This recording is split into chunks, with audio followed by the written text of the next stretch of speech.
Moi, j'aime le music-hall, ces jongleurs, ces danseuses légères, et le public qui rigole quand il voit des petits chiens blancs portant faux col. Oh, moi, j'aime tous les samedis, quand Paris allume ses lumières, prendre vers 8h30 un billet pour être assis au 3e rang, pas trop loin, et déjà v'là le rideau rouge qui bouge, qui bouge, bouge. L'orchestre attaque un air ancien du temps de Mayol. Bravo, c'est drôle, très très drôle. Et s'il y a toujours Maurice Chevalier, Édith Piaf, Tino Rossi et Charles Trenet, il y a aussi, et Dieu merci, Patachou, Brassens, Léo Ferré. Moi, j'aime Juliette Gréco, Mouloudji, Ulmer, les frères Jacques.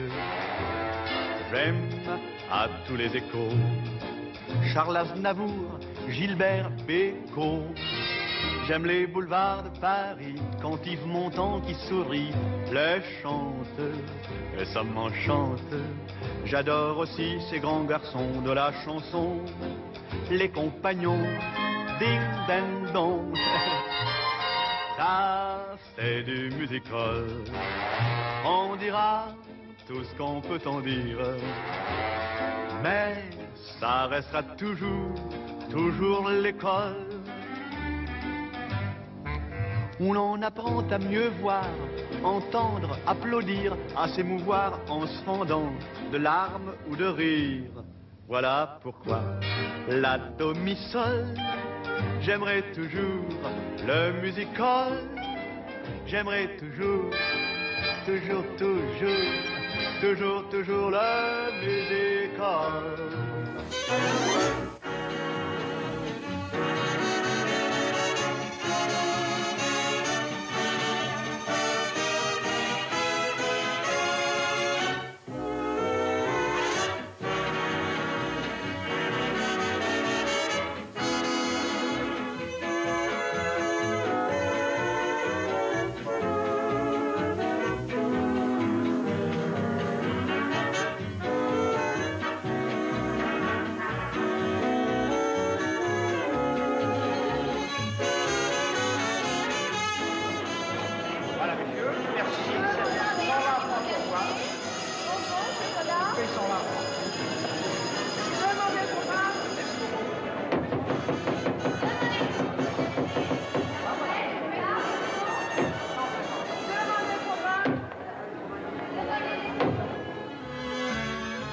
Il y avait une ville qui bruissait des refrains de 1000 chansons reprises par les badauds au coin de ses rues.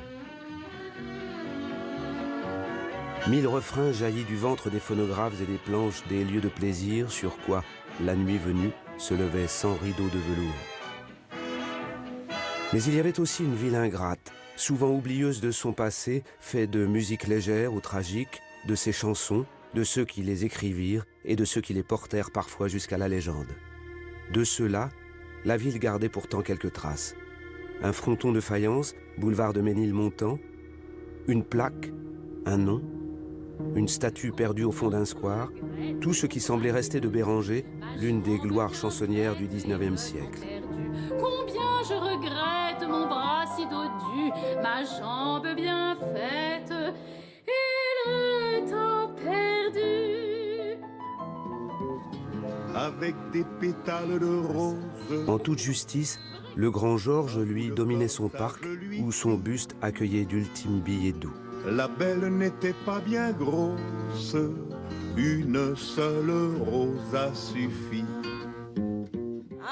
Avec mes souvenirs, j'ai allumé le feu.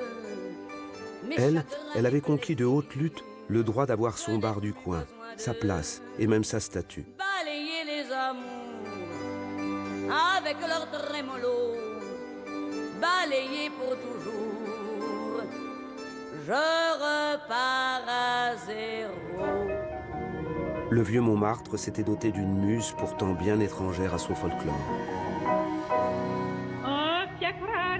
Alors on se demandait où les édiles parisiens avaient choisi de célébrer Yvette Guilbert. Et c'était là, dans ce Manhattan du 17e arrondissement, à 2 pas de la demeure détruite de la créatrice de Parti Carré et du Fiacre. Fort heureusement, le Trianon du boulevard Rochechouart imposait toujours sa façade orgueilleuse. Mais il restait peu de choses de la splendeur coloriée du Bataclan du boulevard Voltaire, et rien de sa toiture chinoise ravagée par le feu en 1933.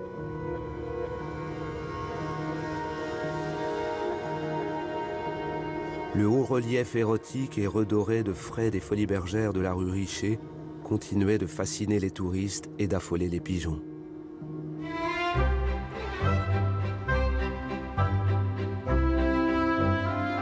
Diable merci, sa salle aux lignes et aux volutes art déco n'avait presque plus bougé depuis l'année 30 et semblait retentir des ovations qu'avaient soulevées ceux et celles qui l'avaient porté au mythe, des meneuses de revue de jadis jusqu'aux femmes nues surgissantes de sa coupole amovible.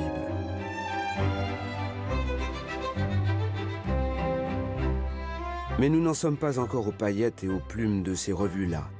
Nous en sommes aux années 90 d'il y a 2 siècles, au temps où les folies étaient le temple de la lutte et de ses champions.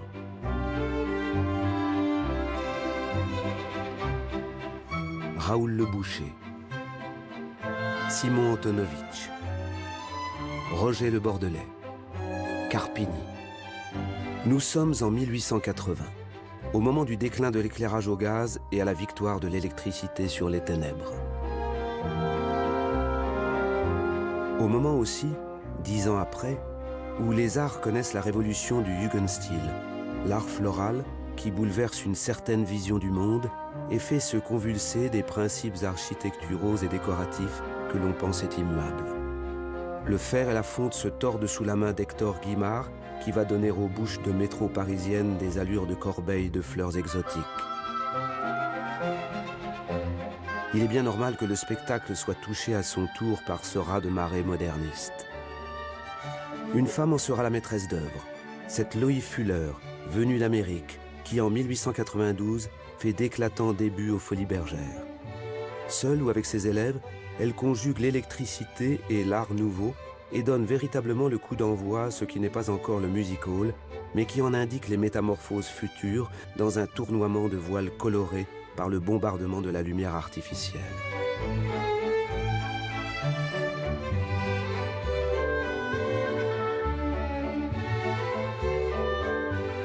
Elle, ce lys vivant toujours renouvelé. Loie Fuller, 100 fois plagié, mais jamais égalé. Elle, Carrie Relf, dit Little Teach, le génial Nabo, parodie en l'an 1900, l'année de l'exposition universelle et du 10e anniversaire de la Tour Eiffel.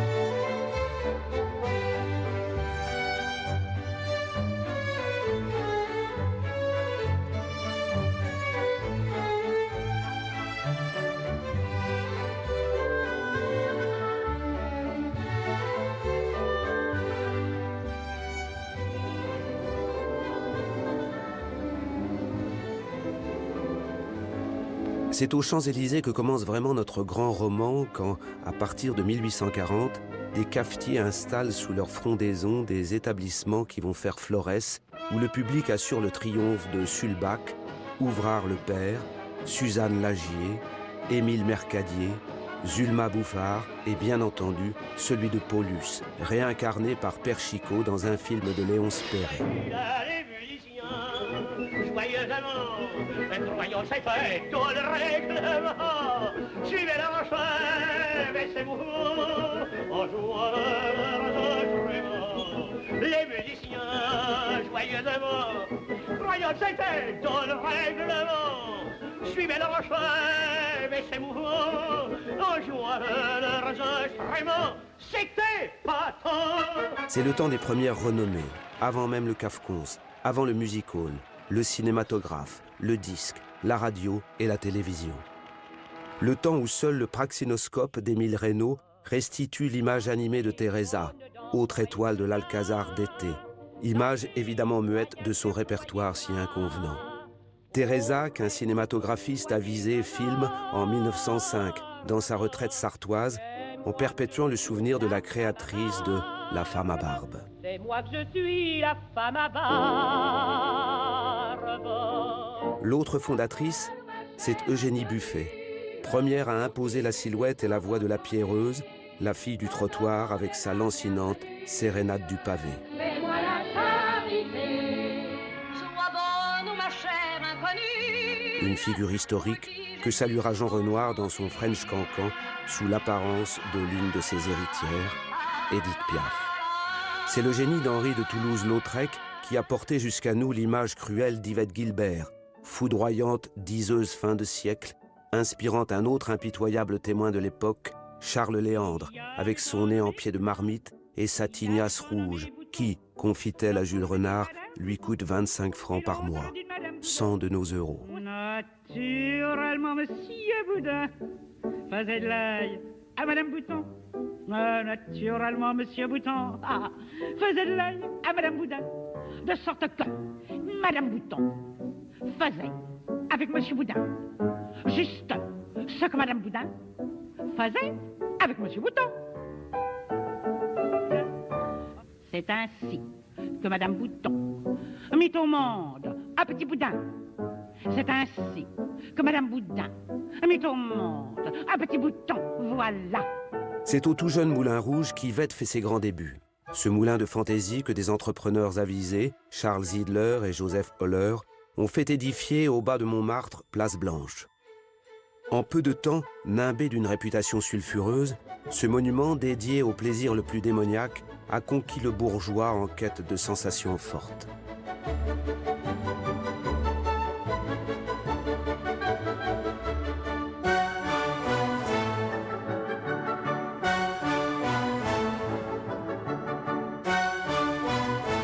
Dans sa grande salle de bal, de jeunes femmes banales soudain retroussent leurs jupes et exhibent des dessous mousseuses et des culottes à l'entrejambe largement ouvertes.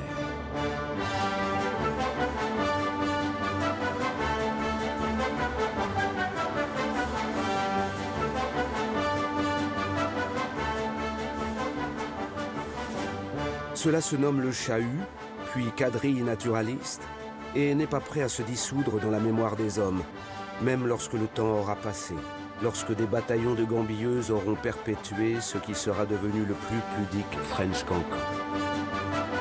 Quand sera effacé le souvenir de Louise Weber, cette étourdissante et pathétique goulue qu'on filmera encore en 1920, lorsqu'elle ne sera plus qu'une épave, dresseuse de singes sur la zone de Saint-Ouen, après avoir été dresseuse de fauves dans une baraque foraine décorée par son ami Toulouse-Lautrec.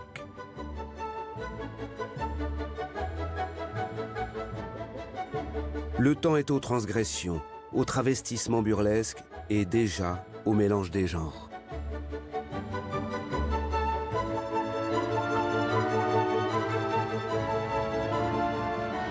Le temps du triomphe de l'italien Leopoldo Fregoli, ce caméléon humain capable d'incarner à lui seul, en un clin d'œil, tous les personnages, hommes ou femmes, d'un même spectacle.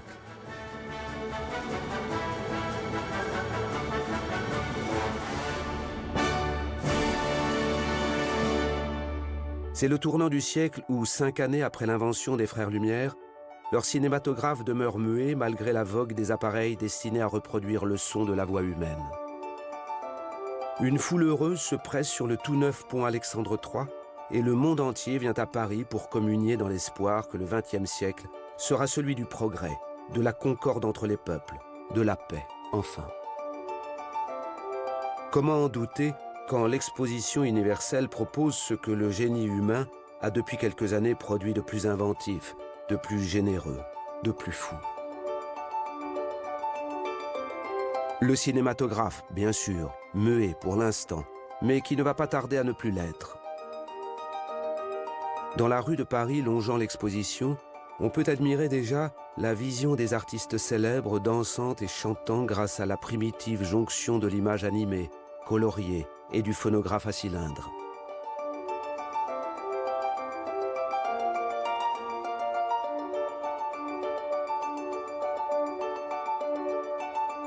Astucieuse combinaison qui nous permet de voir et d'entendre, après 120 ans, l'une des idoles de l'opérette des années 80 du 19e siècle, Émilie Meyer, antique divette à la voix captée sur ce cylindre et à l'image inscrite sur cette pellicule qui n'a encore qu'une perforation centrale.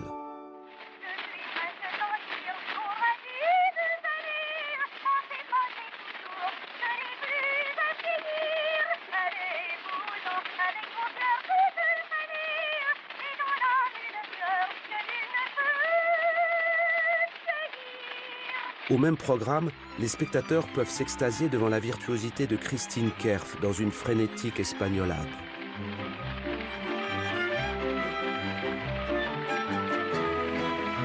S'émouvoir de la grâce de Cléo de Mérode, beauté diaphane aimée de Léopold, le roi des Belges, exécutant une chaste gavotte.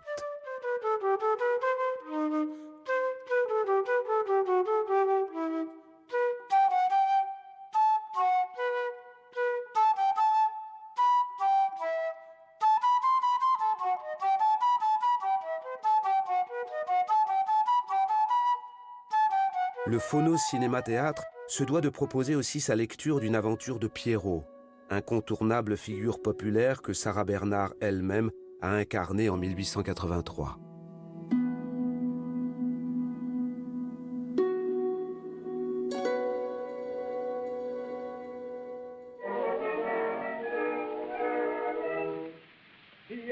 Félicia Mallet, en 1900, reprend le mythe à son compte. Et les cinématographistes du premier âge d'or se disputent l'honneur d'illustrer une longue histoire qui va impressionner l'enfant Jacques Prévert. Il s'en souviendra, lorsque scénariste des Enfants du Paradis, il imaginera la jalousie de l'homme blanc, ce douloureux Pierrot, inspirant à Émile Bessières et à Paul Marinier le succès d'Émile Mercadier. Bonsoir, Madame la Lune, bonsoir. Bonsoir, Madame la Lune, bonsoir. Pierrot, la créature magnifiée par Gaspard de Bureau sur le boulevard du Crime, que perpétuera son fils Charles, puis l'élève de celui-ci, Séverin Caféra, devant une caméra du siècle nouveau. C'est que l'histoire du spectacle et celle du music-hall n'est qu'une suite de chaînons. Georges Vague, avec Séverin, sera le mime vedette de la Belle Époque. Celui qui, en compagnie de Christine Kerff, convainc Colette, encore Colette Willy, de délaisser la littérature, les chats et les chiens pour se frotter à l'univers du music-hall, un monde séduisant et dangereux dont elle saura décrire l'envers et les coulisses.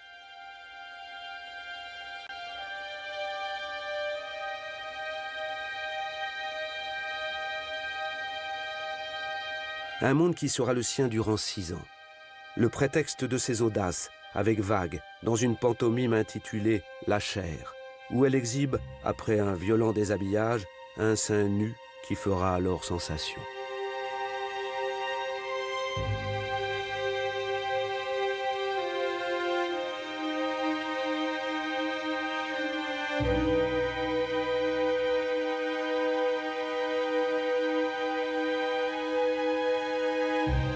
Mais la feinte sauvagerie de Georges Vague n'est pas suffisante pour Colette.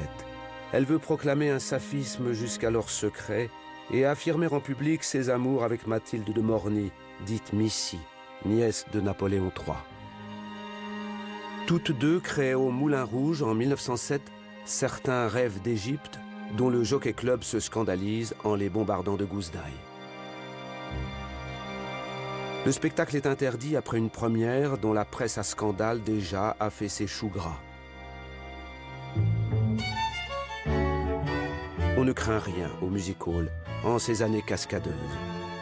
Les grandes courtisanes s'y aventurent volontiers, telle Liane de Pougy, y interprétant en 1896, avec la ballerine Rose de Mai, le rêve de Noël, écrit par Jean Lorrain pour l'Olympia.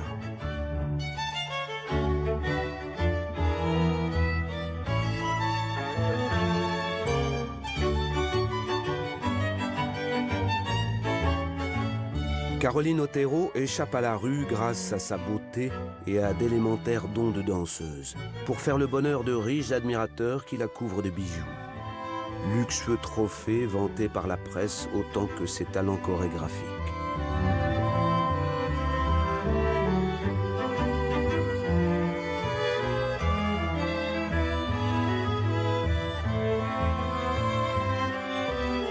Future princesse Jika, Liane de Pougy l'imitera sur des planches pourtant démocratiques. Stupéfiantes années où le sexe mondain s'affirme au Salon des artistes français, où fait sensation l'effigie nue de Cléo de Mérode par Eugène Falguière. Le grand public raffole de ces scandales, en redemande, et le music-hall en est un excellent vecteur. On s'y déshabille dès que l'on peut et avec de moins en moins de pudeur. On ne nomme pas encore cela striptease, mais la mode en est lancée, et toute mode entraînant sa parodie, celle-ci fait le succès de Brunin, comique aussi géant que décharné. Le music-hall, c'est cela aussi, cette fascination pour la chair dévoilée, pour la lourde atmosphère de coulisses chargées de voluptueux relents de phares et de bouquets de fleurs fanées, derrière des portes de loge, où l'on espère voir de plus près, de toucher peut-être, ces femmes à la réputation légère, ces gommeuses, comme l'on dit, que l'on sait peu farouches, et à qui l'on peut, sans craindre d'être moqué, proposer, avant toute autre chose, de partager un petit souper galant après le spectacle.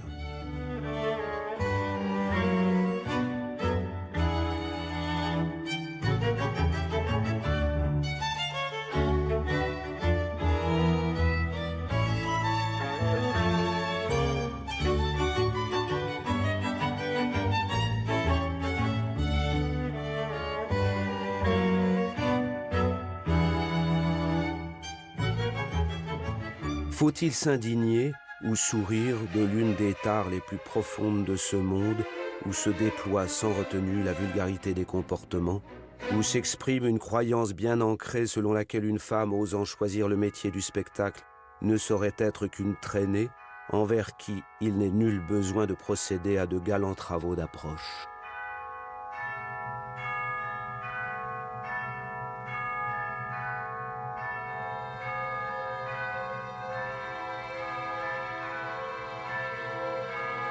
Malheur à celle qui oserait repousser les avances d'insuffisants gandins persuadés de son pouvoir de séduction.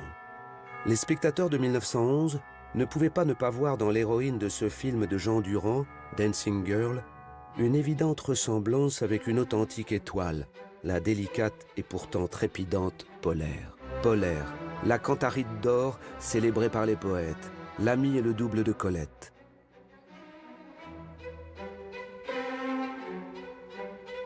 Polaire à la taille si mince que, disait-on, un faux col pouvait lui servir de ceinture.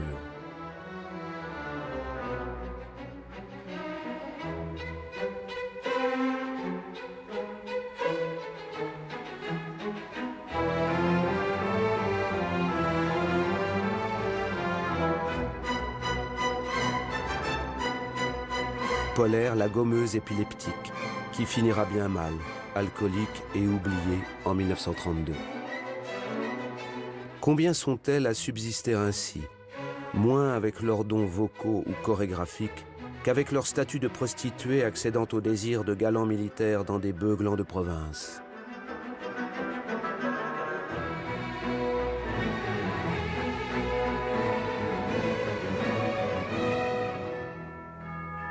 Combien sont-elles, leur beauté éteinte, à devenir ces cigales dont nulle fourmi ne saurait s'émouvoir. La Cigale, c'est justement l'enseigne de l'une des salles les plus courues de Paris, boulevard Rochechouart, entre deux autres institutions majeures du quartier, le Divan japonais et le Cirque Fernando, plus tard Medrano, paradis des amateurs d'odeurs et de sensations fortes. Cigale, créature femelle ou mâle, dont le sort émeut Armand Ménard, dit Dranem, le chantre adulé de la chanson idiote.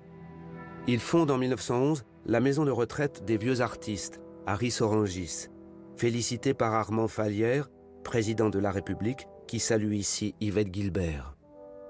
Et pour entretenir ce havre pour les imprévoyants de sa confrérie, Dranem imagine de convier, chaque automne, un public rappelé à se souvenir que ces amuseurs finissent trop souvent au banc de la société. Que sont-elles donc devenues, ces charmantes femmes cruches de 1920, galopant sous les rires des spectateurs du stade Buffalo pour la fête des Cafcons?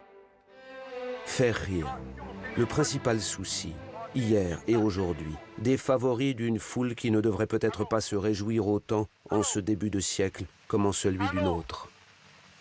Rire et faire rire à tout propos. C'est la recette infaillible de Félix Galipeau, le champion d'alors de la gaieté déchaînée autant que gratuite. Mais lorsqu'il me dit, pourquoi ne m'avez-vous pas dit que cette chapeau, il n'était pas Félix Galipeau, talonné par Max Derly, le spécialiste de l'accent anglais. Un grand acteur dont la carrière au théâtre et au cinéma ne s'achèvera qu'en 1941.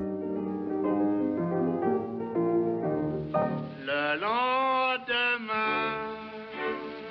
elle était souriante, à sa fenêtre fleurie chaque soir. Charles Montel, lui, avec son lendemain, elle était souriante, restera fidèle aux planches sur lesquelles Arletty, dans ses souvenirs, le jugera le plus grand des amuseurs du temps.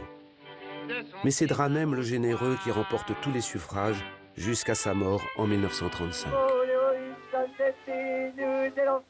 Dranem et sa silhouette d'épouvantail à moineau, son informe petit chapeau et ses yeux fermés comme s'il regrettait la stupidité de son répertoire. Maintenant, comme c'est mon vieux, c'est dans ta gueule, ça vaudra mieux.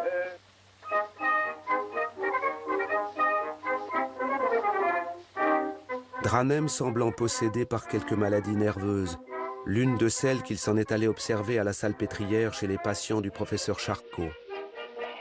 Dranem dont la fantaisie se baigne dans la négation des bonnes manières et du langage châtié, avec son « trou de mon quai », son « j'ai un couet de chier dans mon jardin » et avec ce « vrai jujitsu » dont la tranquille scatologie n'échappe à personne.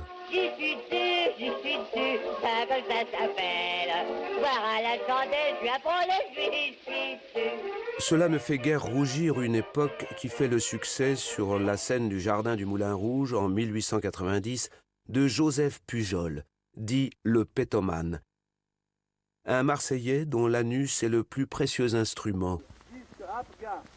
Et Félix Mayol, le si précieux Toulonnais ne détaille pas que les couplets attendrissants de Lilas Blanc de Théodore Botrel. Le printemps à chaque branche suspend un bouquet parfumé en l'admirant toute petite, si blanche en son... Il remporte avant tout les suffrages du public grâce à des coquineries à peine voilées, comme dans ses questions indiscrètes, aux jeux de mots plus qu'explicites. Dites-moi donc, Rosine, ma belle voisine, est-ce vrai ce qu'on dit sans façon dans toute la maison? On prétend que vous êtes ma chère très hospitalière, que le voisin d'en bas sûrement serait votre amant. Mais nous, répond Rosinette, curieux que vous êtes, c'est très malhonnête, c'est vilain propos. Ce n'est pas pour amant, c'est faux, vous le jure sur ma tête. Le voisin d'en bas, car c'est celui qui habite en haut. Mayol, spécialiste de la grivoiserie colonialiste, avec son « à la Martinique ». Moi, faire avec elle, famille au complet, petits enfants. Et sa légendaire cabane bambou. Moi, pour bien remplir mes devoirs dépôt, lui donner baiser bientôt. Où ça? À la cabane bambou, bambou, à la cabane bambou. Mayol, qui, avec superbe, subjugue ses admirateurs avec des allusions et des attitudes loin d'être admises par un public hostile à toute manifestation d'une sexualité divergente.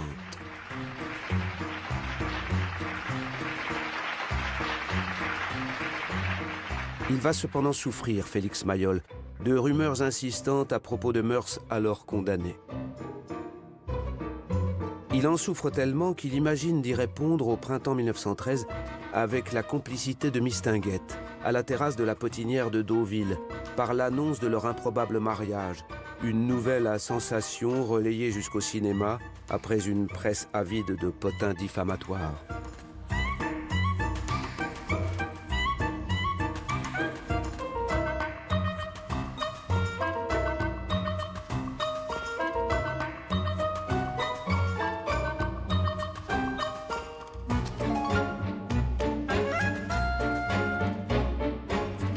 On en rit beaucoup, et c'est une aubaine pour le revuiste Rip qui compose un sketch dans une revue d'actualité.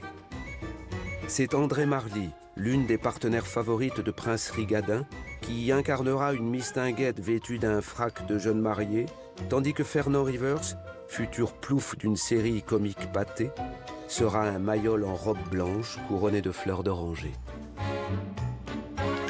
Les chansonniers s'en mêlent, de même que les caricaturistes comme Gassier, qui chargent à leur tour les faux futurs époux pris à leur piège. Et Miss, que rien n'effraie, finira elle-même par créer un sketch avec Glorias, où sera rétablie, à la satisfaction de Félix Mayol, la traditionnelle et normale distribution des rôles. Music Hall, univers pourtant dévolu à toutes les différences, aux exagérations, aux monstruosités même. Des managers sans scrupules y produisent des géants et des nains, des infirmes même, pour peu qu'ils soient assez amusants pour ressembler aux culbutos.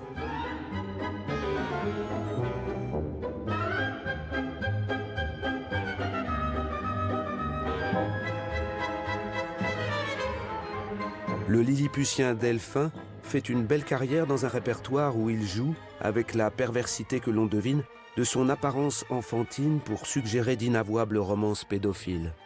Il passera plus tard à la postérité cinéphilique pour des apparitions mémorables dans la kermesse héroïque de Jacques Feder et avant tout pour le rôle du principal du collège dans le Zéro de conduite de Jean Vigo. Monsieur le principal arrive. Monsieur le principal est là. Monsieur le principal. Le si conformiste Donat, lui-même, trouve avec le Rousseau de Léo Daniderf la raison de singer le martyr d'un Stropia, moqué par les garnements et sa bien-aimée. Sur les planches compréhensives du music hall, les vices et les addictions ont toute leur place et leurs interprètes. Dans Lady Paname, d'Henri Janson, un fin connaisseur du music hall, Raymond Souplex incarne une synthèse de chanteurs à voix comme Georgel ou Bérard, dénonçant à grand renfort d'effet les horreurs d'un alcoolisme inévitablement lié à l'infidélité de la jante féminine. Quand il avait bu, il levait son verre, et prenant tous les clients à témoin, d'un geste fatal, il le jetait par terre, disant en frappant le comptoir du poing. C'est ma tournée, remets nous ça, la dernière, ça ne se refuse pas. Buvons et que le grand bien nous fasse, ça fait du bien par où ça passe. De talentueux fabricants, qui sont aussi souvent de magnifiques artistes, produisent sans relâche ces râles pathétiques. Parmi eux, Vincent Scotto alignera durant 50 ans des milliers de titres dont beaucoup sont restés dans la mémoire collective. Ici, passés les portes Saint-Denis et Saint-Martin, ont éclos et prospéré des océans de notes et de rimes qui ont, avant toute autre musique ou poésie, bercé, nourri, exalté un peuple de gens simples, mais aussi d'intellectuels, pour une fois en accord à propos d'un art qui s'est toujours refusé à se proclamer en tant que tel.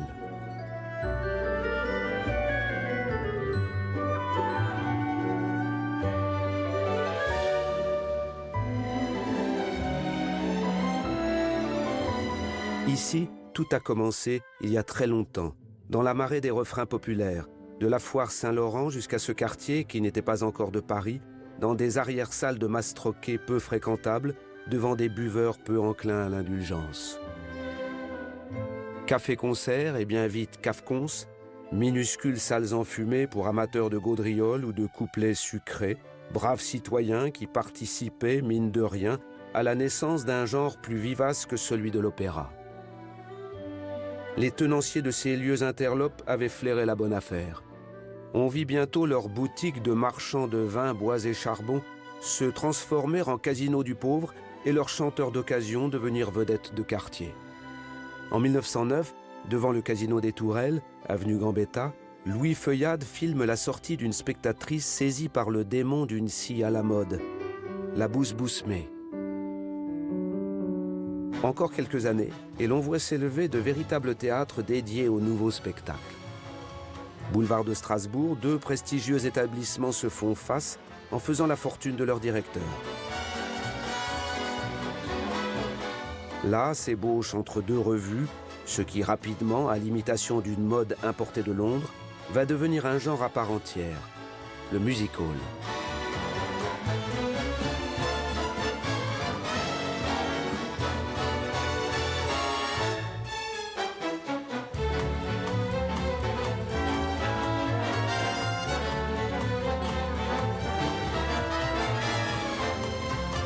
Music hall, patchwork autour de la chanson, du monologue et de la scénette, bouquet d'attractions issues de toutes les formes de spectacle, de la danse et de l'acrobatie, du cirque et du sport. Néanmoins, la chanson demeure l'atout majeur de ce qui fait courir le public des classes moyennes et populaires. Les premiers fanatiques, comme ceux des théâtres bourgeois, attendent leurs favoris à la sortie des artistes. Et Mademoiselle Mistinguett, l'étoile montante des grandes enseignes depuis 1893, peut mesurer sa fortune à leur enthousiasme avant, dans sa luxueuse chambre à coucher, de songer à la gloire qui désormais l'attend. Elle a signé en 1908 un juteux contrat avec les frères Pathé et ses nouveaux nababs la lancent, à l'américaine, comme leur star en compagnie des autres têtes d'affiche de la maison, Prince Rigadin et André Dide dit Boireau. Mistinguett n'est plus désormais la gommeuse trémulante à qui le jeune Cocteau lançait des bouquets de violettes depuis le parterre de l'Eldorado. C'est l'héroïne d'un ciné copié sur celui dont les États-Unis inondent le monde entier.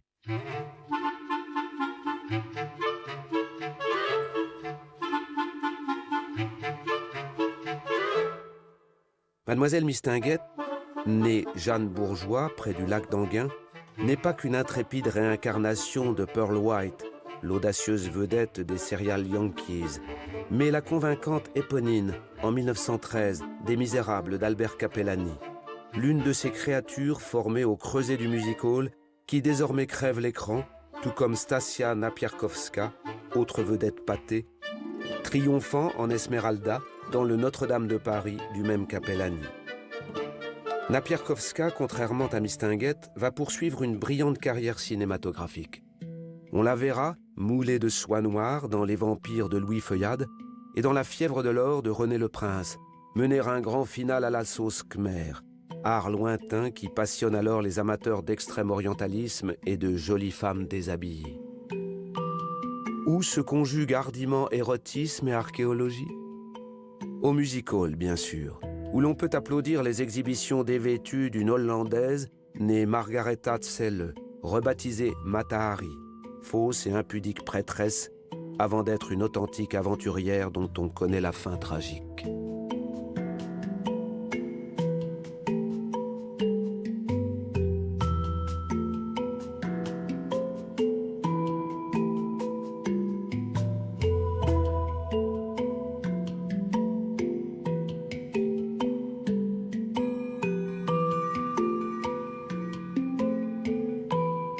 Elle enchante les spécialistes du musée Guimet, se produit partout avec succès et jusque dans ces bacchanales qui se donnent sur les pelouses des propriétés privées pour le plaisir d'une gentry acquise à la mode nouvelle de la chorégraphie à l'antique, un art revisité par l'audacieuse américaine Isadora Duncan.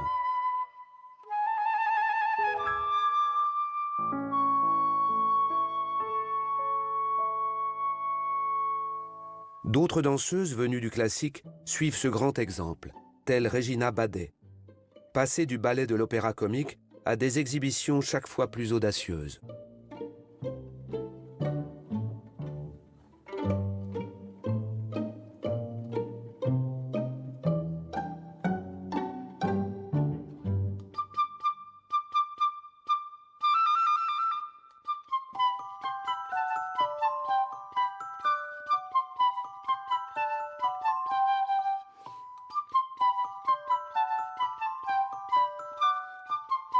Reconstitution prétendue de divertissement d'avant le christianisme, mais avant tout prétexte et occasion d'offrir aux messieurs, sous la transparente tunique grecque, les trésors d'une académie généreuse.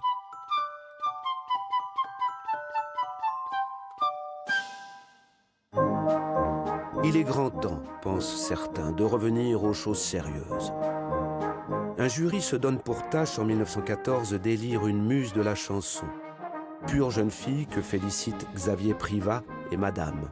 Puis Théodore Botrel, lequel est venu sans son épouse, bien qu'il aime assez d'ordinaire se faire cinématographier en sa compagnie dans le costume de leur cher Finistère et chanter de concert un succès du barde breton par le petit doigt. Par le petit doigt, l'on l'a, l'on l'air, par le petit doigt, l'on l'a, l'on l'a. Aux antipodes de ce régionalisme, Gaston Brunswick, dit Montéus, choisit de clamer son anarchisme face à l'Eldorado dans son petit théâtre du Pilori. Il y chante ses révoltes et les soldats du 17e d'infanterie qui ont en 1907 refusé de tirer sur les vignerons du Midi en grève. La chanson, c'est être un parlement avec sa gauche et sa droite. Jean Richepin, l'académicien, est célèbre pour son Cheminot, drame paysan où Léo Daniderf et Félix Mortreuil trouvent le thème de Cheminot chemine, un succès de Georges Elval.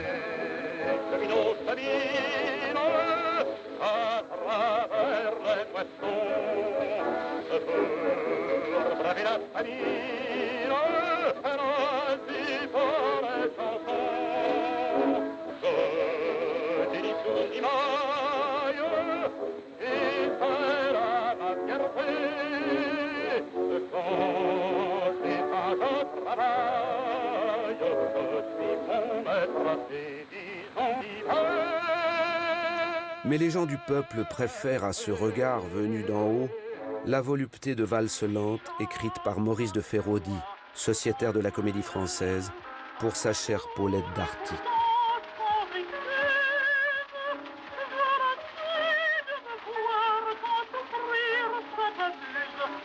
C'est ainsi. Et de tenaces légendes ont nourri et obscurci ton image, tes chansons, belle époque aujourd'hui si galvaudée. Il nous en reste celle-ci, ce monôme au long du boulevard de Clichy, les façades en stuc disparues des cabarets du ciel et de l'enfer, la rue Victor Massé et son bal tabarin.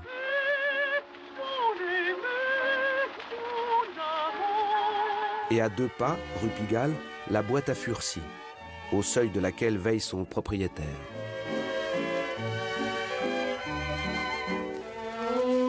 Il nous reste aussi de ce chansonnier fameux une image solaire en compagnie d'Harry Fraxon, le charmeur numéro 1 des dernières années d'avant-guerre.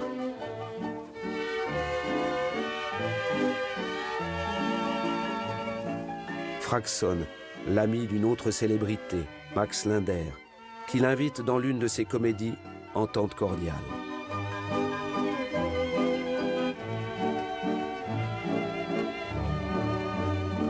Fraxon, dont l'affiche, le montrant au piano, surplombera plus tard l'inspiration d'une autre adulation, Barbara.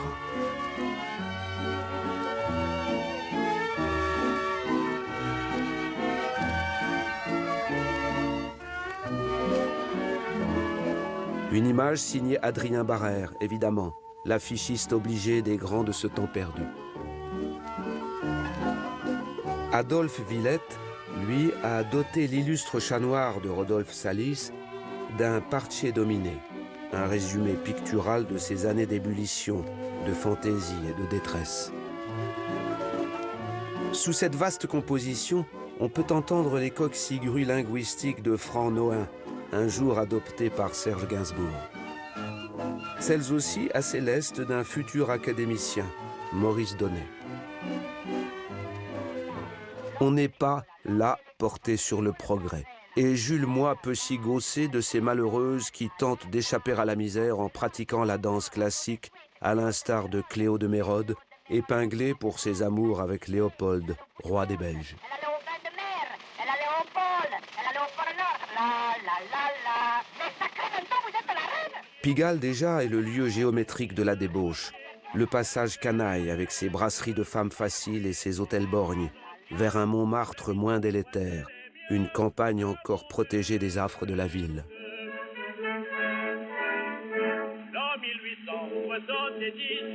Là-haut, la poésie et la chanson ont également leur place. Dans cette bâtisse branlante, le lapin agile, nom de l'auteur de son enseigne, André Gille. Frédéric Gérard, dit Frédé, en est son maître de cérémonie respecté. Et à la guitare, l'attraction principale.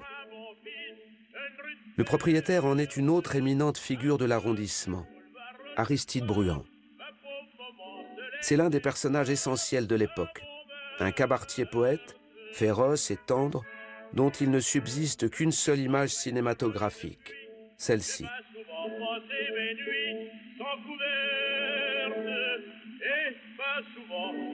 Unique plan filmé depuis son balcon de la rue de Clignancourt, saluant ou peut-être moquant une basilique expiatoire qu'il devait ne pas porter en son cœur. Mais ce temps va bientôt mourir en esquissant un ultime endiablé et funèbre chahut.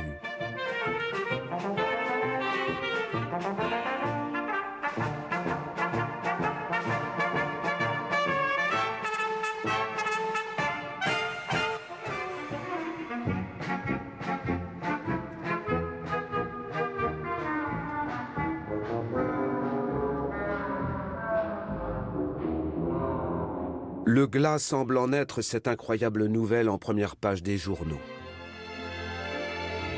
Une foule bouleversée célèbre le 2 janvier 1914 les funérailles presque nationales du chanteur-auteur, un prophétique adieu à tout ce que représentait Harry Fragson depuis 20 ans.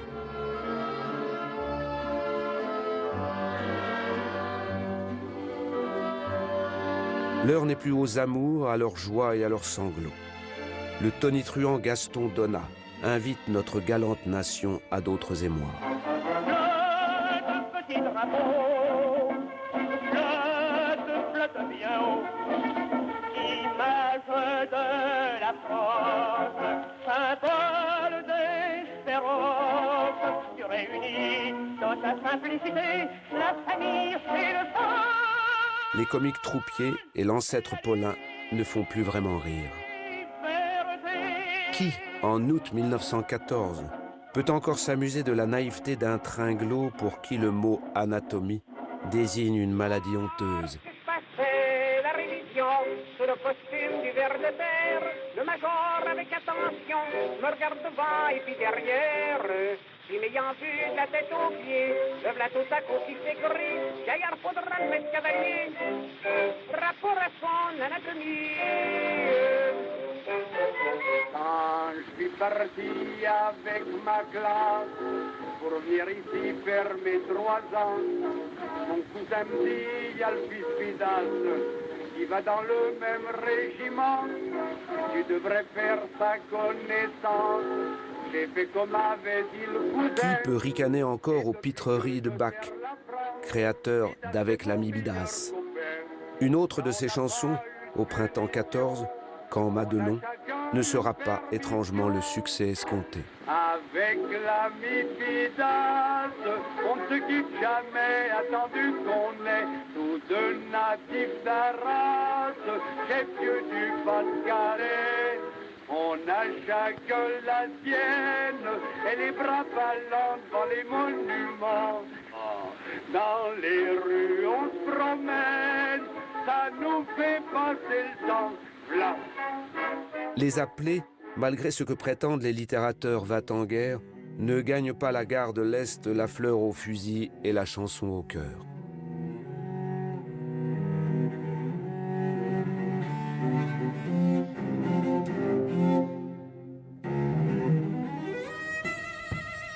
Désormais, le théâtre aux armées ouvre ses portes sur le théâtre des opérations. En Tourlouroux, le jeune Jules Rému quitte l'étoile peinte du concert Mayol pour un décor de ruines. Le ministère de la Guerre est sensible à la précarité de tels tréteaux. Il commande au peintre militaire George Scott une scène ambulante sur laquelle, durant 4 ans, pourront briller nos vedettes sans craindre d'embourber leurs raspés et les volants de leurs toilettes.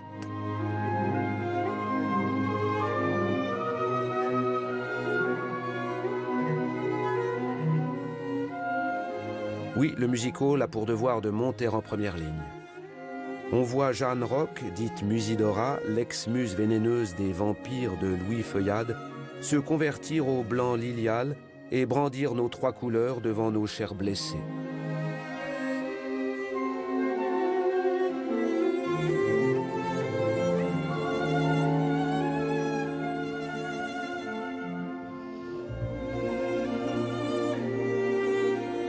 La cocasse Jeanne Pierly, interprète de Merci pour la langouste, et l'épouse de Jean Sapen, le très omnipotent directeur du Matin, abandonne son rire carnassier, son répertoire grivois et ses robes haute couture pour se draper dans notre drapeau.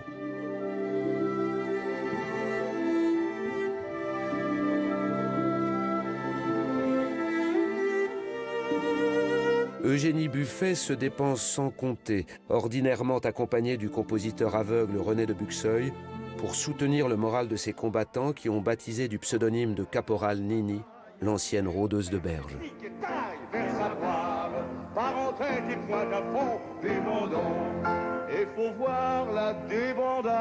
Quant à Théodore Botrel, il a quitté son déguisement armoricain et bien que réformé, endossé un uniforme pour inciter nos soldats à enfoncer leurs baïonnettes, sa Rosalie chérie, dans le ventre des barbares. Rosalie, les clous en plaine, déjà ils l'ont eu dans l'aine, faire savoir, dans le Rhin bientôt ils l'auront, les Vendons.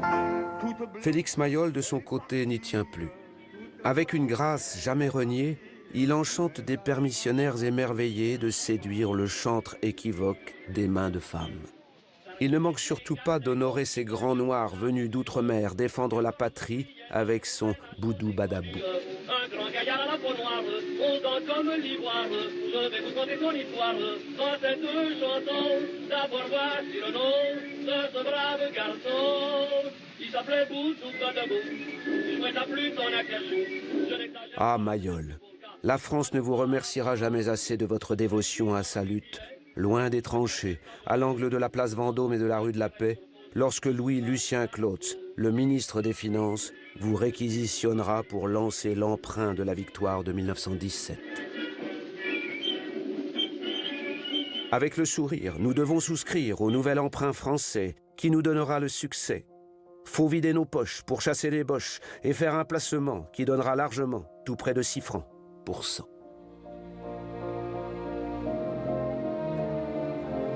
En février 1915, Marcel Samba, de sa fenêtre dominant la place Blanche, subit en pleine nuit les vapeurs suffocantes d'un incendie. C'est plus bas, le Moulin Rouge qui brûle.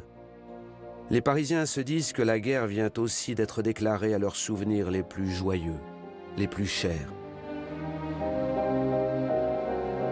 Ils ne se portent pourtant pas alors si mal, le music-hall. Le 1er janvier 1918, les troupiers du général Messimy se pressent rue de Clichy pour assister à la matinée exceptionnelle d'une nouvelle revue au titre provoquant « Laisse-les tomber ». Hardi clin d'œil aux obus ennemis qui terrorisent Paris.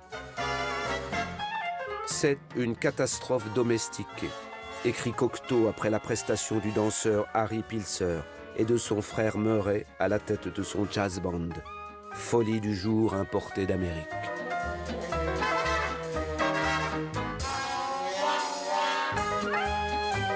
L'autre triomphatrice de ce premier show à l'américaine est la piquante Pretty Myrtille. Mais Paris n'a Dieu que pour la vraie vedette du spectacle, Gaby Delis, sensuelle et rose sous le bouquet de plumes d'autruche de sa coiffure monumentale.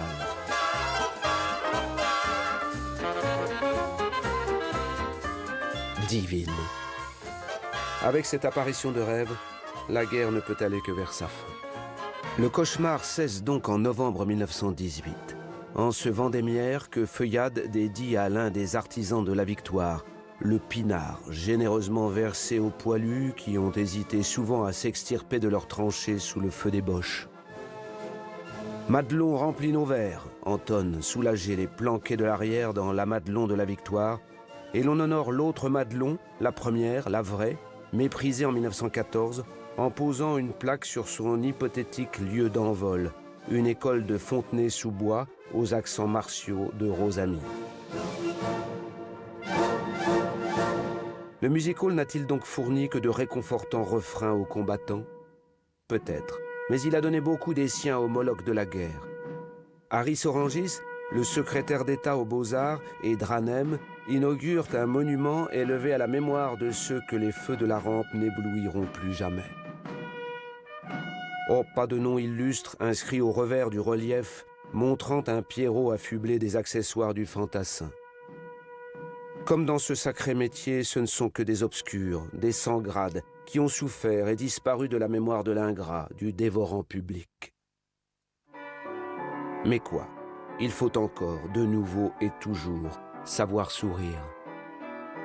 Le 11 novembre 1918, on allait donner la première au Bouffe parisien de Fifi, audacieuse comédie musicale pseudo-antique d'Albert Wilmetz, Fabien Solard et Henri Christinet.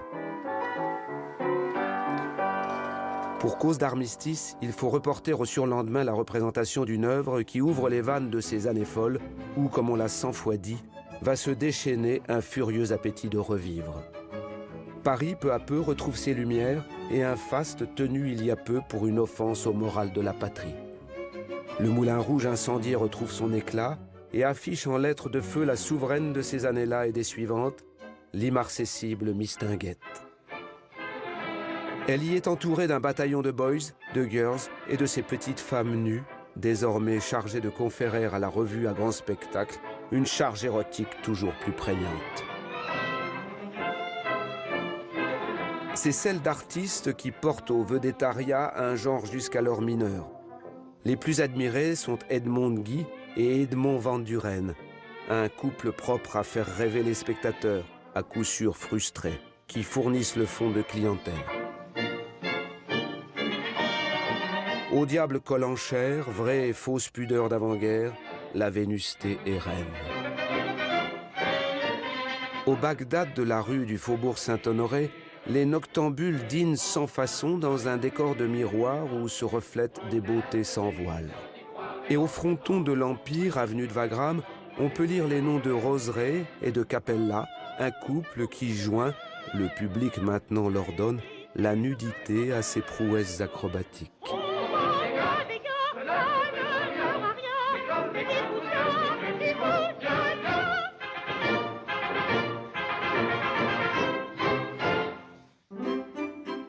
L'Empire, le nouveau et le plus moderne music hall de Paris. Salle rouge et or de 3000 places et vaste plateau doté des dernières innovations techniques.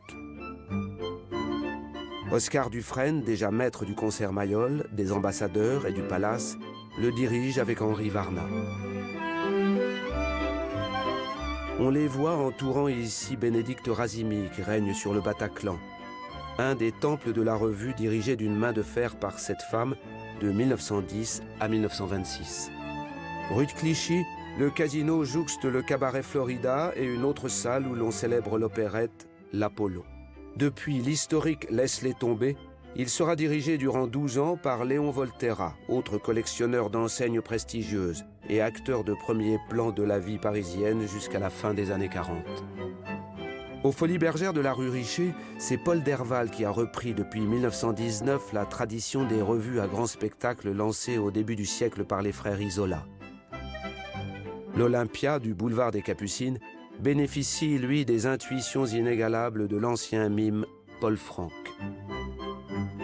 Il y a la Fauvette de l'avenue des Gobelins, passée en 1894 aux mains d'Ernest, le premier pacra, avant Jules, d'une famille qui donne son nom à une chaîne de salles de quartier dont le fleuron sera le concert du boulevard Beaumarchais. Et puis, il y a les entreprenants frères Isola, Émile et Vincent, d'abord prestidigitateurs au Théâtre des Capucines, devenu Théâtre Isola. Ils y exploitent le jeune cinématographe qu'ils rebaptisent Isolagraphe, avant d'acheter le Parisiana, puis l'Olympia, avant les Folies Bergères et la Gaîté Lyrique. Ils dirigeront l'Opéra Comique, Mogador et le Théâtre Sarah Bernard qui occasionnera en 1926 la ruine de ces animateurs gourmands mais aventureux. Il y a surtout, aux côtés de ces directeurs célèbres, de vrais artisans et de grands auteurs. Ici, entourant Albert Wilmetz, Georges Arnoux et Jacques Charles. Il y a des génies du costume, Charles Gesmar, qu'on voit ici suivant sa muse Mistinguett et son partenaire chéri Earl Leslie. Il y a Romain de Titov, dit RT, magicien éperdu de perles en cascade et de convulsions art nouveau, toujours vaillant, en 1974 aux côtés d'Hélène Martini. Il y aura le Hongrois Michel Gyarmati, l'homme qui fait, après 1945, la pluie et le beau temps aux folies. Et très loin, dans une ferme d'autruches africaines, il y a le rapt de ces plumes entre toutes précieuses. Elles passeront entre les mains expertes de plumassières qui les cuiront, les coloriront et les friseront jusqu'à l'extase, avant qu'elles ne s'ajoutent à quelques panaches, à quelque éventail géant, telle celle qui caresse un corps flexible et demi-nu. Celui de Barbara Lamé. Derrière cette volupté, il y a la rudesse d'un métier et la réalité de coulisses sordides. Et pour la vedette, avant l'apothéose, la montée vers le vertige de cintres semés de chausse-trappes. Florel s'y aventure en 1932, 6 ans après que Joséphine se soit pliée au même exercice, mais pour quelle apparition digne du faste des ballets royaux de Versailles.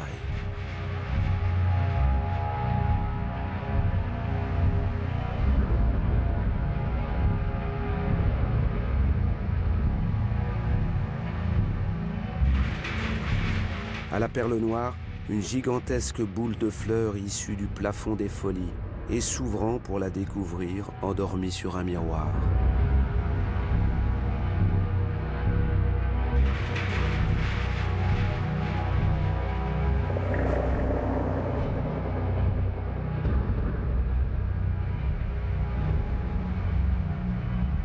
Pour l'ingénue perverse de l'opéra de Katsu, une gloire glissant du manteau d'arlequin au proscenium surchargé de fleurs artificielles.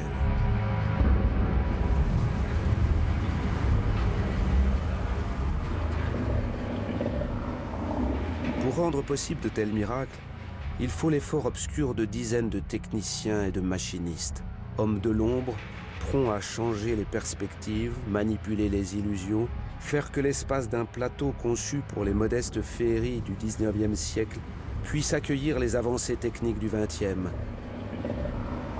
Des apparitions de merveilles surgies de nulle part, l'atterrissage de décors volants ou l'émergence de piscines hissées de dessous dont personne ne soupçonne les tréfonds.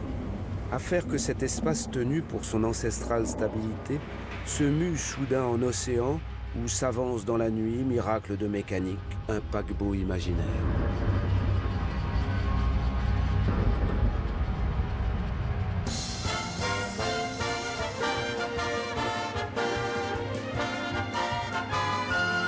C'est cela le music-hall. Ces paris fous pour lesquels machinerie et règne animal s'allient pour la stupéfaction des spectateurs. Ils sont là, tous unis, les amoureux du genre, ceux des profonds et coûteux fauteuils club du parterre et ceux des sièges inconfortables du balcon, à espérer leur part de rêve, le même pour chacun.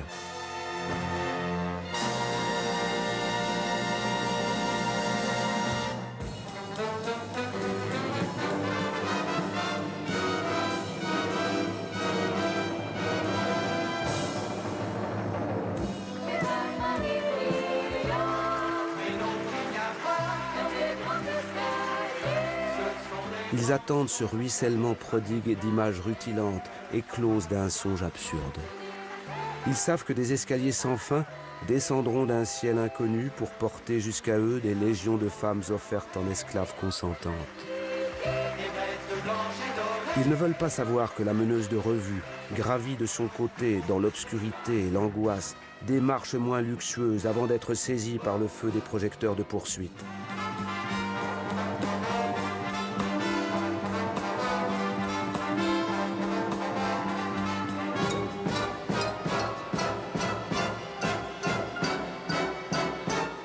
Ils veulent que tout leur soit versé jusqu'à l'apoplexie, que la création tout entière avec les vraies plumes de ces oiseaux et l'authentique fourrure de ces mammifères participe à l'orgie visuelle.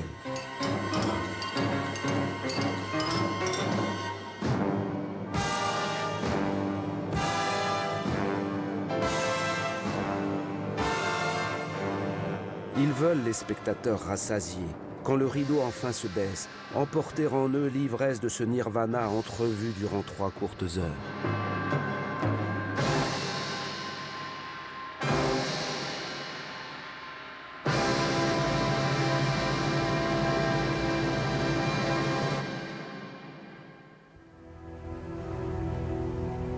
L'impératrice Mistinguett, elle, n'a pas le temps ni le goût de rêver.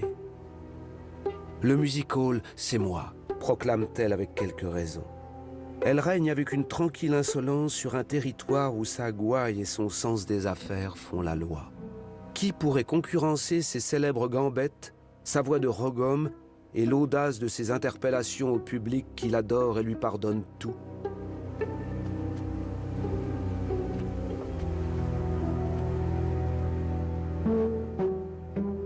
Gaby Delis est morte d'une pleurésie en 1920, laissant le champ libre à son ambition galopante.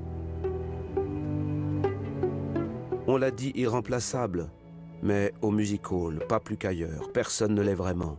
Et malgré l'affliction affichée au cours des funérailles de Gaby, les prétendantes à sa succession déjà se bousculent.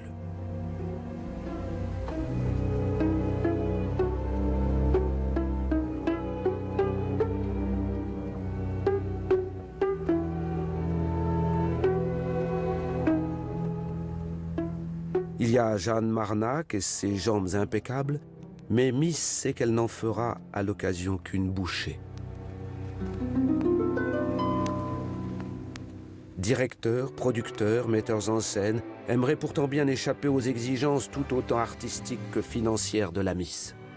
Pourquoi ne pas demander à Pearl White, étoile de cinéma américaine au rayonnement désormais vacillant, de mener la nouvelle revue du Casino, se demande Jacques Charles. Hélas, la blonde Pearl ne gardera pas un aimable souvenir de la Revue des Étoiles, où elle apparaît dans un tableau évoquant ses exploits cinématographiques de naguère. Le feu ravage en mai 1922 la salle de Léon Volterra.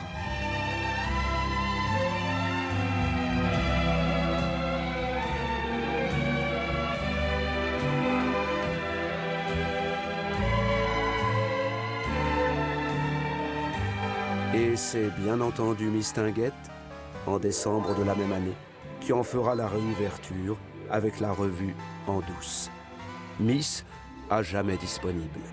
Miss, dans les costumes mirobolants imaginés par Gesmar, son enlumineur illuminé.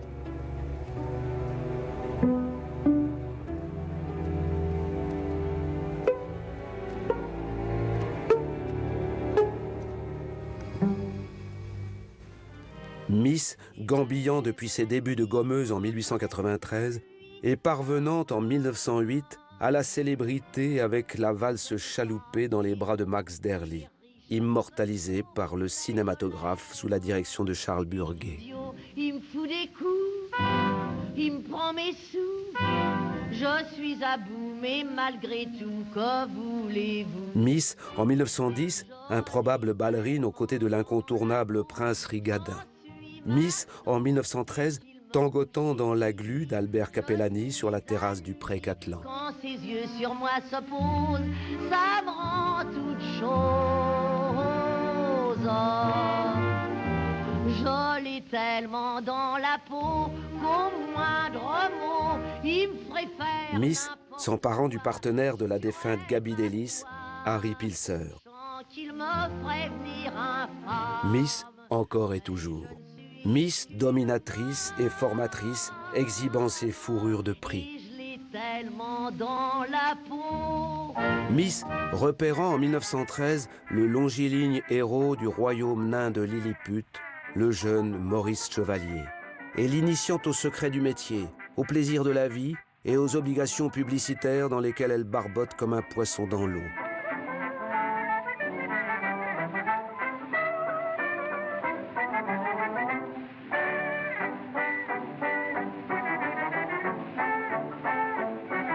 Ah, ce chéri, le chéri de mon chéri, alcool à la cerise qui lui reverse 25 centimes par flacon vendu.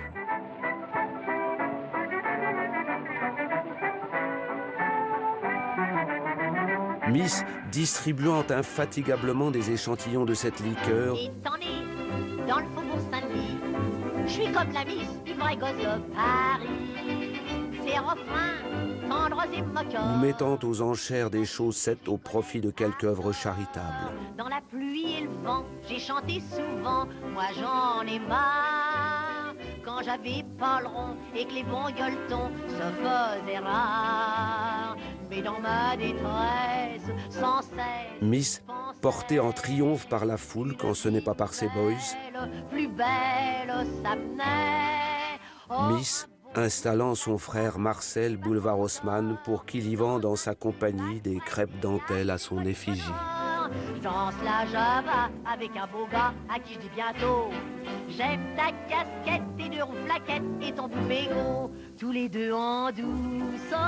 Et Miss en égérie sportive, pilotant avec hardiesse l'autopède de Fernand Charron. Il me dit des petits mots très doux. Pour perdre ma fleur d'oranger, j'ai pas dérangé le merle suisse, le bodot et des tas de badauds. Inaugurant le vol d'un Farman Goliath entre Paris et le Touquet. La grande secousse et le fameux petit frisson. Miss à Montlhéry, gagnante d'un concours d'élégance automobile au volant de son cabriolet de l'âge Grand Sport. Mais j'ai caché ma frimousse afin de pleurer en douce. Alors tous les deux, le cœur amoureux, nous vécûmes des jours heureux. Miss en mannequin pour la mode de printemps dans une robe pour laquelle son créateur doit encore attendre le montant de la facture. L'avarice de Miss est légendaire et elle en est la première à s'en vanter. Alors il me flanquait des nions.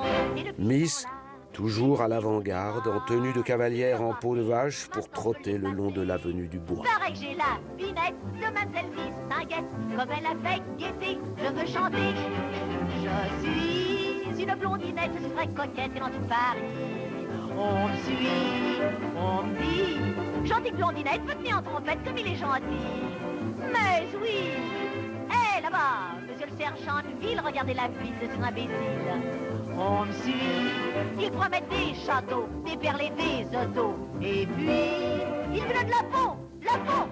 Miss, chez elle, à Bougival, où elle vient d'acheter le domaine de la Dubarry et son pavillon où elle convie les actualités, en 1924, les auteurs et la troupe de la nouvelle revue du Casino, Bonjour Paris, Boucau, Rému, Saint-Granier, Dutard, Earl Leslie et consorts. Elle cache là sa vieille mère, une ancienne marchande de 4 saisons, dont le langage se fleurit de formules yiddish, rapporte un intime, le cinéaste Henri Diamant-Berger.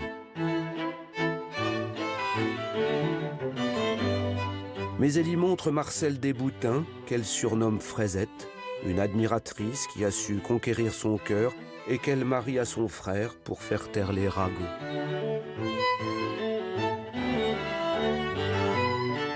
Quant à Maurice Chevalier, libéré de l'emprise de l'ogresse, il songe à rédiger ses mémoires. Déjà. N'est-il pas en 1927 l'absolue vedette masculine de France avec des triomphes ininterrompus et des chansons devenues populaires comme « Dans la vie, faut pas s'en faire », extrait de Dédé, l'opérette d'Henri Christinet. Dans la vie, faut pas s'en faire, moi je ne m'en fais pas. Il se fait cinématographier au Clairon de Ménilmontant, son quartier natal, aux côtés de son seul véritable amour, sa mère, qu'il appelle la Louque. Il adopte alors le canotier, mais renonce à conquérir les écrans, conscient de n'avoir pu le faire avec les 6 films qu'Henri Diamant-Berger vient de lui consacrer. C'est qu'il doute, malgré les apparences, Maurice, de tout et de lui-même. Dépressif et parfois suicidaire, comme lorsque Dranem, dans le rôle de l'ange gardien, lui vole la vedette de l'opérette Là-haut. Pourtant, en 1928, Hollywood l'appelle, lui et personne d'autre. Et Momo, avec sa femme Yvonne Vallée, s'enfuit, enfin rassuré, d'un Paris qu'il a pourtant porté au pinacle. Non, je ne m'en fais pas.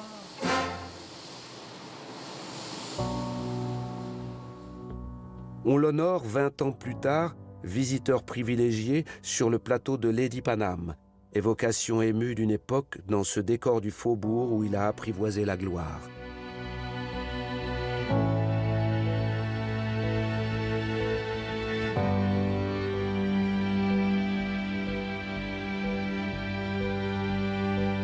C'est Henri Janson qui réalise son seul film, un tissu de souvenirs attachés à ce music-hall dont mieux que quiconque il a connu les coulisses et les héros.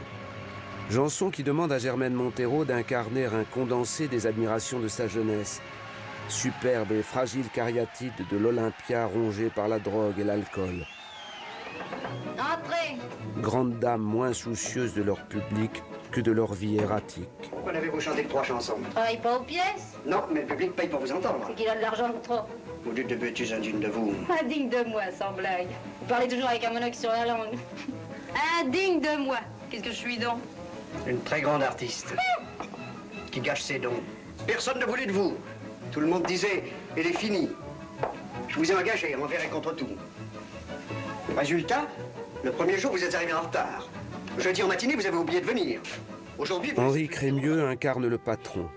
Un Franck obsédé par le désir de porter des créatures insupportablement rebelles jusqu'à l'amour d'un public rétif à leur aspect, leur répertoire, leur réputation.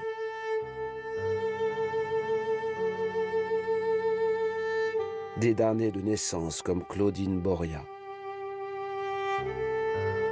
Des revenantes d'une autre époque comme Fréhel, l'inoubliable oublié. Ou des Yvonne Georges, adulée de Robert Desnos, chancelante et cramponnée au rideau pour achever une chanson de marin. C'est le parfait domaine des drames, le music-hall, là où les plus talentueuses, les plus belles, soudain s'effondrent et se suicident comme Régine Fleury. Comme Jenny Golder, comme 10 autres à qui tout semblait pourtant réussir. C'est que la scène, avec ce public qui excelle à façonner et détruire ses icônes, peut être aussi une scène de crime. Damia, y entrant, ne peut se douter qu'elle en sera à l'Olympia en 1955, ignominieusement chassée après un trou de mémoire. Voici la fleur devant le pied. Mais en 1922, celle qu'on a sacrée tragédienne de la chanson peut continuer à parfaire un personnage singulier qui va susciter nombre d'héritières. Elle est alors cette femme à la rose, héroïne désespérante et désespérée, comme la chanson dite réaliste en produira ad nauseam pour les délices de spectateurs heureux de verser une irrépressible larme.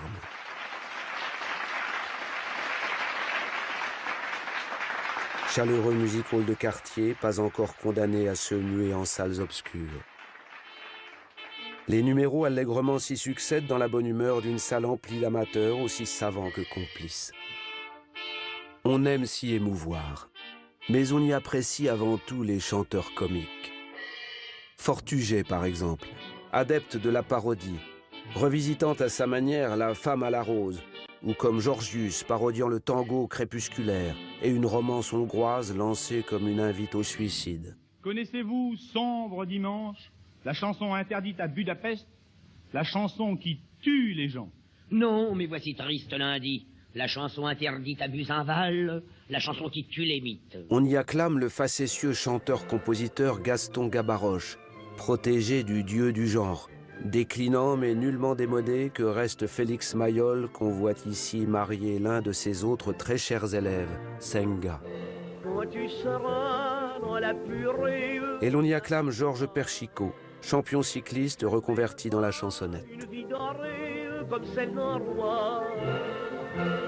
Au-dessus de tous, il y a Georges Milton, dit Bouboule. Lui-même talonné par Georges Biscot, que les films de Louis Feuillade, depuis 1918, ont hissé sur un pavois. Pour la franche hilarité, voire la vulgarité revendiquée, les interprètes féminines ne sont pas en reste. Gaby Montbreuse fait applaudir des couplets volontiers obscènes. Maud Lottie sait dire merde pour peu qu'elle trébuche en scène. Christiane Dor est l'une de ces oseilles dont tout un chacun espère les excès. Je ne sais pas pourquoi, je ne sais pas comment, j'ai un truc pour posséder des gens.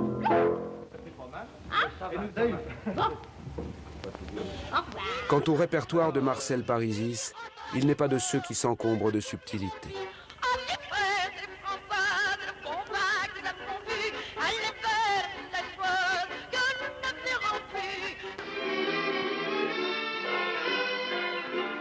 En province, les troupes itinérantes portent jusque dans les bourgades le sel de refrains sans complexe. À partir de Toulon, son fief, André Turcy dirige la sienne et sillonne la vallée du Rhône en négligeant un Paris qui pourtant la désire. Je m'en fous, tous ces trucs-là me semblent bêtes quand j'ai bu mon anisette. Marseille a son Eldorado, l'Alcazar du cours Belzunce depuis 1857, le Creuset, le conservatoire d'une légion de charmeurs et d'amuseurs dont certains, avec un peu de chance et beaucoup de talent, connaîtront l'apothéose parisienne. La réputation de son public est terrible et les artistes venus du Nord le craignent avec raison.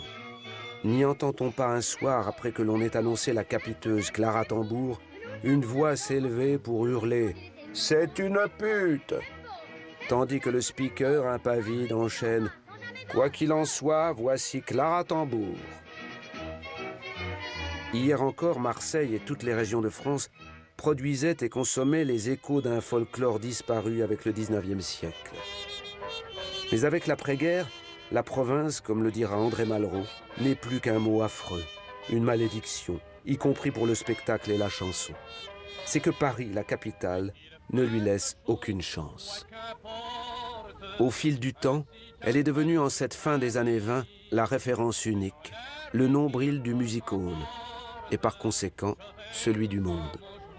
Inlassablement, on la chante au carrefour, et même quand cela n'est pas si joyeux que cela devrait l'être, quand tant d'artistes sont au chômage, quand même Eugénie Buffet, amaigrie par la maladie et les années de vache maigre, y chante en plein vent, tant bien que mal, en compagnie de Sorgel.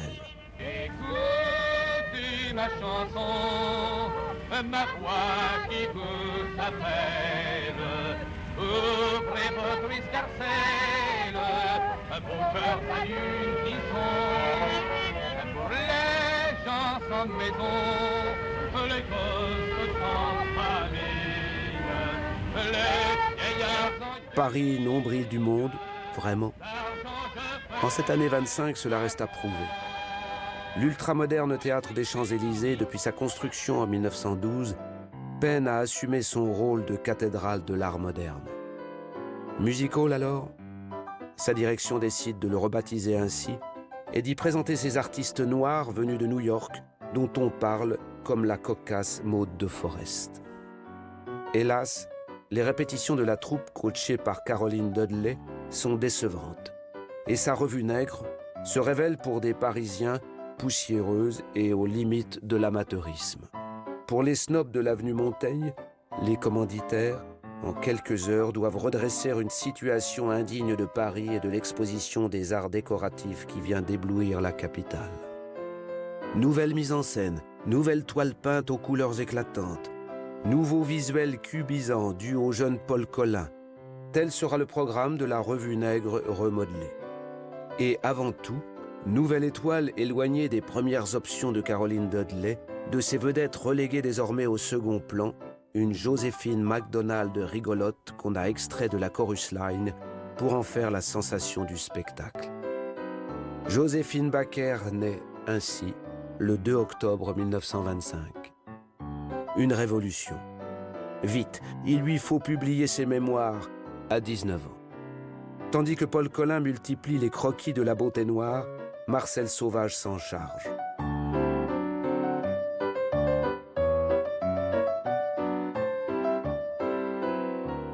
Vite, il lui faut tourner un film, La Sirène des Tropiques.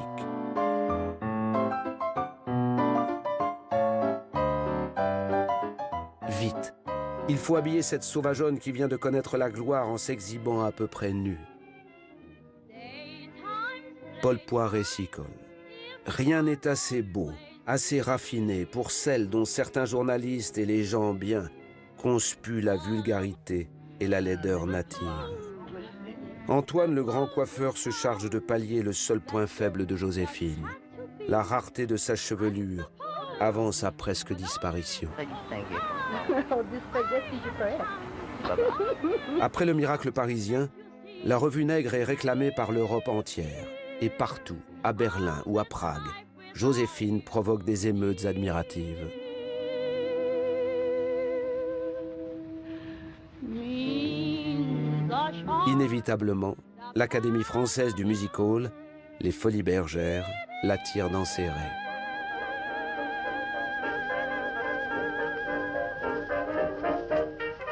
Un an plus tard, la voilà l'attraction principale de La Folie du jour. Et en 1927, accédant au vedettariat avec Un vent de folie et sa mythique ceinture de banane, après les plumes d'autruche et le strass en cascade de sa première prestation sous la férule de Louis le Marchand, lui qui adaptera le tableau le plus remarqué de la revue Nègre, La Plantation, dont il a enrichi le décor et le costume faussement dépenaillé de la nouvelle idole.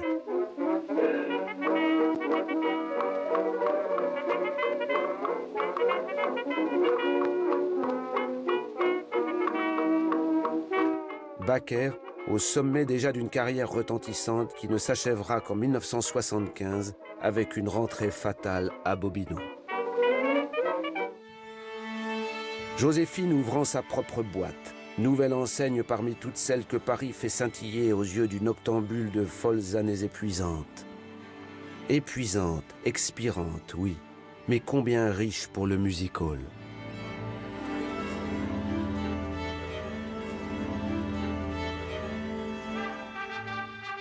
Année d'exaltation, de profusion, de provocation. Et l'on dirait que cette femme, Lila Nikolska, les conduise. C'est elle que Maurice Picaud va choisir pour modèle de son grand relief, qui va, à partir de ces années de faste insoucieux, orner la nouvelle façade des Folies Bergères.